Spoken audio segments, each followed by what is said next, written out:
কক্সবাজার সমুদ্র সৈকতের লাবণী সুগন্ধা কলাতুলি এর 3টি পয়েন্টের বিভিন্ন জায়গার মধ্যে বড় বড় কিছু ক্যানেলের সৃষ্টি হয়েছে। এই জায়গাগুলোতে লাল পতাকা টাঙিয়ে রেখেছে সিসএফ লাইফগার্ডের সদস্যরা, যা হাঁটার সময় দৃশ্যমান হয়।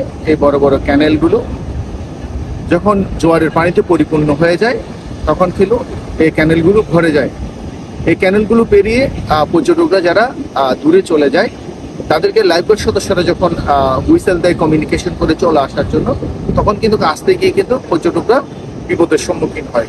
অনেক সময় চলে আসে ক্যানেলে পানি কম থাকার কারণে, তখন তারা কিন্তু নিরাপদে চলে আসতে পারে।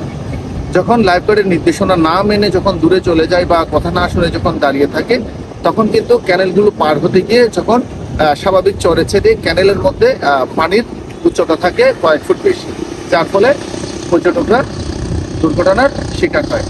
তাই সিসএফ লাইফগার্ডের পক্ষ থেকে কক্সবাজার সমুদ্র সৈকতে ঘুরতে আসছেন যারা বা যারা আসবেন ঘুরতে, সবাইকে অনুরোধ করছি সিসএফ লাইফগার্ডের নির্দেশনা ও পরামর্শ মেনে লাবণী সুগন্ধা কলাতুলি এই 3টি পয়েন্টে সিসএফ লাইফগার্ডের সার্ভিস রয়েছে। তাদের নির্দেশনাগুলো মেনেই আপনারা সমুদ্র সৈকতে গোসলে নামবেন বা কোথায় যাওয়া নিরাপদ, কোথায় নামা নিরাপদ, সেই তথ্যগুলো তাদের কাছ থেকে জেনে নিন।